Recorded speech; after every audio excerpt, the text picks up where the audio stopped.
Olá, olá! Estamos começando o nosso Alma dos Negócios e hoje nós vamos falar de um tema muito importante para as organizações, que é a comunicação interna, ou também conhecido no mercado como endomarketing.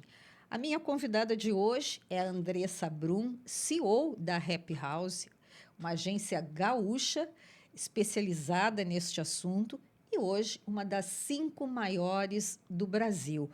A Andressa, ela está no seu 3º ano de gestão, um desafio imenso para ela, mas que ela está conseguindo resultados aí maravilhosos e é sobre isso também que nós vamos falar a partir de agora. Andressa, muito obrigada por teres aceitado esse convite. Eu estou lembrando que nós conversamos há exatos 3 anos, quando tu assumiu a Happy House, 3 anos atrás. E eu queria saber, nesses 3 anos, a tua visão, como é que foi essa tua experiência, se está sendo como tu esperava, e esses resultados aí que tu vens obtendo maravilhosos quando a gente fala aí em faturamento e em números. Perfeito. Obrigada, Ana Cássia, pelo convite. Falando desses 3 anos, o primeiro ano foi muito de consolidação, de entender como é que ia funcionar a sucessão, qual o papel da minha mãe no negócio e qual o meu papel. E E eu só quero fazer aqui a referência. A mãe é a. Meu Deus, analisa. agora tá, daí tu corta depois. A mãe é a Analisa Brum, uma referência neste tema, escritora, e que esteve aqui recentemente no Alma dos Negócios, falando do seu novo livro, que foi lançado agora também nesses últimos dias lá na Livraria Travessa. Exato. Então, ela é uma referência no mercado e ela não poderia sair da empresa. O nome dela é super importante para a Rap e o conhecimento técnico também. Então, foi entender qual seria o meu papel de gestão e qual seria o papel dela técnico. E a partir disso, muito do que a gente teve de resultado em 2024, com um crescimento de 20% em 2024 e agora 2025 também com esse crescimento de 20%, tem muito a ver com essa organização que a gente fez, esse plano de sucessão, que não é do dia para a noite. A gente entendeu que é um plano de 5 anos para frente. Estamos ali, já passamos da metade, ainda tem mais um tempinho, mas de entender que a gente precisa pensar da mesma forma, talvez não chegando com caminhos diferentes, porque eu sou de outra geração, mas o principal tem que ter o mesmo propósito, a mesma importância assim do que ela pensa e do que eu penso. E a partir desse momento que a gente conseguiu alinhar e entender isso, todo mundo consegue, os clientes notam essa evolução, os colaboradores da Rap também. Então, acho que a gente está colhendo os frutos dessa organização da sucessão que a gente fez desde 2023. Bom, os colaboradores, quantos colaboradores tem a Rap hoje? Hoje eu tenho um time de 100 colaboradores aqui. Uau! Olha, não Bastante. Para a deve ser. agência é É bastante. muito. E em termos assim, na carteira de clientes, vocês têm grandes empresas, e eu lembro que na trajetória da Rap, vocês sempre tiveram clientes nacionais, e agora também eu tenho visto no portfólio clientes gaúchos, grandes clientes gaúchos já na tua gestão. Exato. Então, a gente continua com essa abrangência nacional. Então, hoje, a gente atende marcas como a Gol, como a Heineken, como Copel, que é uma empresa de Curitiba. A gente tem grupo Equatorial, mas também com um olhar muito para o Rio Grande do Sul. Eu fico muito feliz que na minha gestão teve essa mudança. Então, hoje a gente tem clientes como Sicredi, a gente tem clientes como Corsã e Egea. O Grupo Equatorial a gente participou da integração aqui junto com a CE. Também Lojas Renner, a nosso cliente há 25 anos. Nossa! CMPC Celulose também. Então, são marcas bem expressivas para o Rio Grande do Sul, mas a gente continua com marcas bem expressivas de nível Brasil, porque são empresas que não têm só unidades no Rio Grande do Sul, têm espalhados por todo o Brasil. E a gente entende desde as capitais até o que a gente chama de Brasil profundo para entender onde estão esses colaboradores dentro das unidades.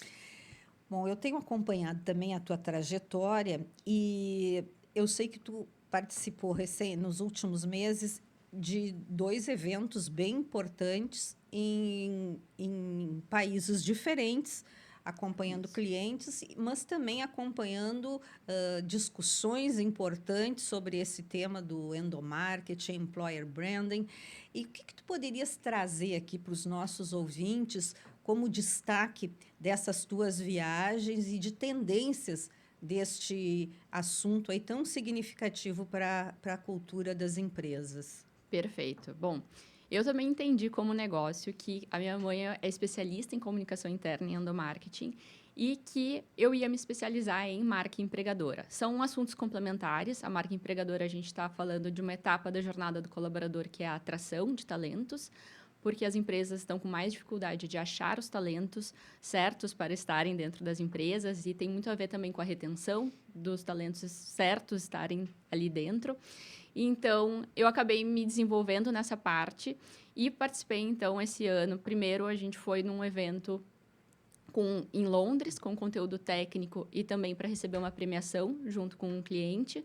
E depois eu fui para Amsterdã, que era o evento mundial de Employer Branding. E falando de tendências, assim, tem uma que não é uma tendência, mas que continua sendo muito importante, que é as empresas evoluírem na sua proposta de valor ao colaborador. Então, entender qual que é o diferencial, porque as pessoas vão trabalhar dentro daquela empresa e porque elas continuam. Cada empresa tem o seu diferencial.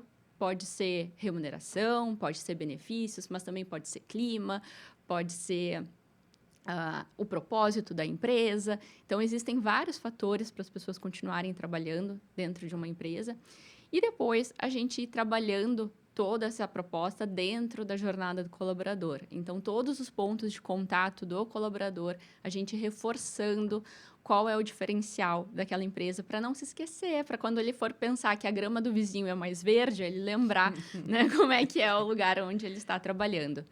E assim, o Líder, com certeza, é um canal fantástico. Para mim, é o principal canal de comunicação interna, mas que também contribui muito para a marca empregadora. Normalmente, a gente fala que as pessoas entram numa empresa pela empresa e acabam saindo por causa da sua liderança. Então, treinar as lideranças, entender que eles são parte fundamental da cultura e da marca empregadora. Então, a gente vê uma tendência dos líderes se posicionando mais em plataformas como LinkedIn e como Instagram também, até TikTok. O próprio TikTok vem como uma tendência de página de carreira. Então, hoje, como página de carreira, a gente tem o site da empresa, a gente tem o LinkedIn, que é uma rede fantástica para promover a vagas e entender um pouco mais de carreira. Mas a gente já vem trabalhando no Brasil o Instagram e lá fora eles já estão evoluindo para o TikTok como plataforma para chegar nos 30 menos, né, que são as pessoas que estão, a geração que está mais utilizando o TikTok. Então, a gente vê vários movimentos que a gente pode copiar, trazer para cá.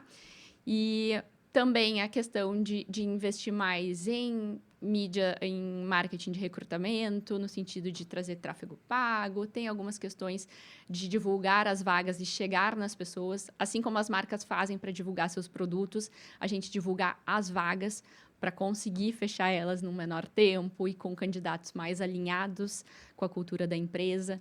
Então, isso são movimentos que a gente já está evoluindo no Brasil, mas Londres, por exemplo, é o berço do Employer Branding. Então, lá que começou esse conceito. Então, fui para lá entender um pouquinho mais quais são as tendências. E no evento de Amsterdã, com, assim, temas como cultura, que é um tema que já é a terceira vez que eu participo. Nos últimos anos, não apareceu tão forte a cultura, apareceu muito a construção da proposta de valor ao colaborador, mas esse ano eles trouxeram muito linkado com a cultura dentro das empresas, quanto trabalhar a cultura é o que vai para fora, é o que mostra a marca empregadora das empresas. Então, aquela placa que a gente, ou aquele quadro que a gente via, que eu agora até, enfim, não tenho observado tanto, que tu entrava e dizia missão, valores, enfim, aquilo ainda está valendo ou era muito, como diz, bonito para quem chegava de fora a ver, Andressa? Porque tu falou agora da cultura. perfeito. O que é essa cultura, né? Perfeito. Ainda vale. Existem outras formas da gente colocar o quadro. Mas Casualmente, esses dias eu estava numa discussão, nós estamos mudando de sede, e uma das nossas sócias disse assim, eu quero ter. Eu disse, para, não. Eu disse para ela. existem inúmeras formas da gente trabalhar a cultura, mas a cultura, ela é essencial para a empresa, é o que faz. Cada empresa tem o seu jeito, a sua cultura. Mesmo que uma empresa não trabalhe formalmente essa cultura, ela tem uma cultura implícita ali no ambiente. E quando a gente trabalha de uma maneira correta e faz com que essa cultura seja verdadeira e vivida, isso faz com que as pessoas se apaixonem, queiram trabalhar naquela empresa, né? A gente tenha uma boa empresa para se trabalhar. Porque eu acho que hoje é o objetivo, né? A gente ter uma empresa que tem seus produtos, que tem seu objetivo de negócio, mas que também é um ambiente bom para se trabalhar. E a cultura é essencial, não é só... Claro, ela não pode ficar só na parede com com a missão, visão e valores, mas ela precisa ser vivenciada no dia a dia por todo mundo. Na tua opinião e com a tua experiência hoje, o que é mais desafiador? A contratação ou manter este colaborador? Para que ele permaneça, os dois. Os dois são muito desafiadores. A atração, hoje a gente tem um mercado onde o candidato pode se inscrever. A gente tem uma média de que o candidato se inscreve até 11 vagas ao mesmo tempo. E, às vezes, ele se candidata numa mesma empresa. Já teve casos de 40 vagas dentro de uma mesma empresa. Porque é muito fácil hoje se candidatar através das plataformas. E as pessoas não têm garantia se elas vão ser chamadas ou não. Então, tem muitos candidatos, mas quem é alinhado com a empresa, quais são os melhores candidatos, onde eles estão. Então, a gente atua muito com os nossos clientes no que a gente chama do Brasil profundo. Como que a gente vai atrair, não só na Grande São Paulo ou aqui mesmo em Porto Alegre, mas como a gente vai para o interior e achar as pessoas certas, com aderência à nossa cultura. As empresas já se deram conta que treinar é fundamental, então não necessariamente precisa de um currículo tão extenso, as empresas buscam pessoas que estejam alinhadas com a sua cultura. E aí, manter, mas a atração é a primeira etapa da jornada do colaborador. A gente tem mais 5 etapas dentro da jornada. Quais são elas? A gente tem a atração, a gente tem a contratação, a gente tem o onboarding, depois a gente vai manter isso até o desligamento do colaborador. Então, hoje, a retenção, que é onde a gente trabalha a comunicação interna e o endomarketing, é a maior etapa, que é mostrar para ele, manter essa relação, ele lembrar por que ele entrou na empresa e por que ele deve continuar, o que ele tem de aprendizado e desenvolvimento, que hoje são fatores que incentivam muito os colaboradores continuarem dentro da empresa, né? A sua liderança muito bem trabalhada. E na parte de atração, ela é menorzinha, mas ela é super importante, porque se a gente atrai alguém que não esteja alinhado com a nossa cultura, a gente vai gastar mais em treinamento, a gente vai gastar na questão de turnover, e as empresas estão olhando muito para esses dados. Então, é uma necessidade de fechar rapidamente as vagas, mas também de fazer com que aquela pessoa fique na empresa por um período muito longo, que também é algo que hoje a gente vê bastante um ponto de dificuldade dentro das empresas, que são as movimentações dentro do mercado. Então, hoje, digo até pela Rap, que trabalha com grandes empresas, a gente tinha clientes que ficavam 10, 15 anos dentro da mesma empresa, e que eram nossos clientes há muitos anos, e hoje a gente convive com um mercado onde os profissionais ficam 1, 2 anos, constroem e logo saem, trocam de lugares. Por um lado é bom, porque levam a Rap para novas empresas e a gente tem esse benefício, mas pelo outro, a gente precisa de pessoas que construam algo a longo prazo. E isso é para qualquer posição dentro do mercado corporativo. Então, é desafiador. É bem desafiador. Andressa, eu tenho esses dias, casualmente, numa rede social, enfim, às vezes acontece, era uma discussão e tal, era justamente sobre essa questão de recrutamento. E era alguém... estava ali mostrando uma experiência negativa, porque tinha se colocado, né, para uma posição e nunca mais recebeu retorno, né, do RH, ou sei eu lá de quem é que estava liderando aquele processo. Isso é muito comum ainda, hein? É comum, porque... Mas não deveria acontecer. Exato. Porque a gente tem muitas candidaturas dentro para vagas, então, às vezes, num programa de trainee, num programa de estágio, a gente chega a ter 16 mil candidaturas. Então, é realmente desafiador Nossa. entender e dar o retorno, mas é super importante pela marca empregadora, porque a empresa está deixando ali uma percepção negativa naquela pessoa e aquela pessoa, ela vai contar isso para o mercado, ela é um consumidor, ela vai ficar com essa percepção negativa e não com a vontade de, ok, não deu nesse processo, talvez dê em outro. Então, por isso que a gente cuida de todos os pontos de contato mesmo, desde o candidato até depois, quando ele vira colaborador, a gente precisa ter um cuidado em todos esses pontos de contato. Né? Então, também, hoje, se a gente lança um programa de estágio, programa de trainee, claro que a gente tem métricas com relação a atrair candidatos para aquelas vagas. Mas também a gente precisa entender quais são os qualificados e dar o retorno e quanto que a gente consegue absorver de chamar para uma entrevista ou dar um retorno interessante para aquela pessoa. Então, precisa ter esse cuidado também. Tem se falado também sobre os colaboradores serem os embaixadores da marca empregadora. Isso é possível? Muito possível. Eu acredito que é assim, a estratégia mais verdadeira que a gente tem para falar de marca empregadora, porque só o colaborador que está dentro da empresa sabe realmente o que é a empresa. Então, já vi tendências que, agora que eu trouxe da minha viagem, de, por exemplo, de antes de a pessoa entrar na empresa, ela ter a oportunidade de conversar com colaboradores através do site de carreira da empresa ou através das redes sociais, para realmente entender como que funciona no dia a dia, se realmente ela é uma boa empresa, se ela não só está vendendo algo, se é realmente verdadeiro. Então, quando a gente trabalha com os colaboradores para eles serem influenciadores, é super importante. Claro que a gente traz toda uma dinâmica para eles e ferramentas para eles serem embaixadores. Acredito muito no influenciador interno, mas que ele receba treinamento para entender a importância dele, para ele falar em nome da empresa, para que ele receba treinamentos. Então, a gente participa de reuniões também para desafiar esses influenciadores. É um instrumento que eu acredito que é fundamental para as empresas, mas que precisa ser trabalhado da maneira correta. Hoje, lá no fundo, todo mundo quer ser um influenciador. Então, já vi, por exemplo, em redes sociais, as pessoas criticando muito esses programas de influenciadores no sentido de, mais uma coisa que a pessoa vai fazer dentro mais uma tarefa.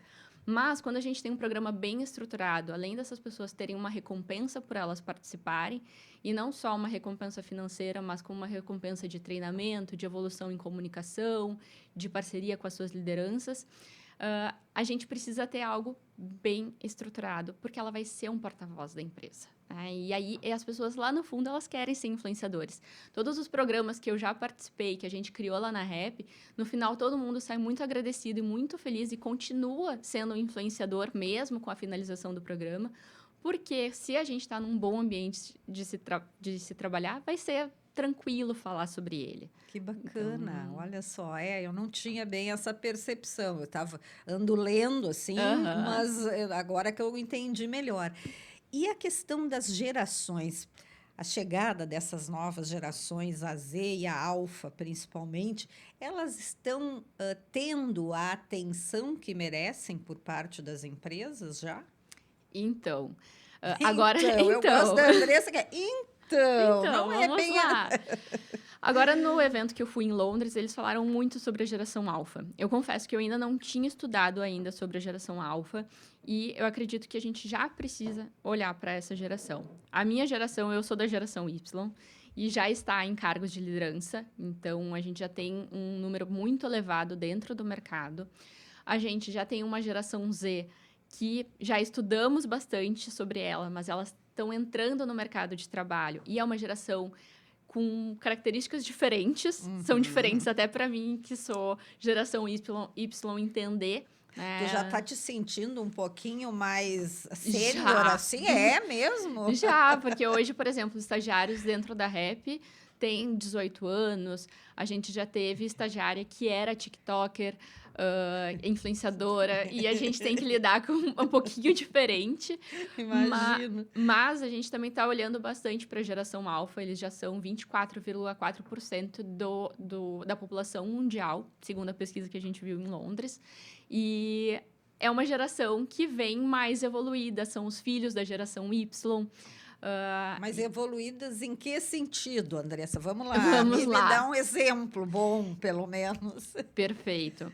A questão de propósito e sustentabilidade vai cada vez mais evoluindo entre as gerações. Então, a minha geração já é uma geração que olha para esse conceito, Sim. mas que a geração Z olha mais e que a alfa mais ainda vai ser cada vez mais importante a questão da autenticidade, do ser verdadeiro.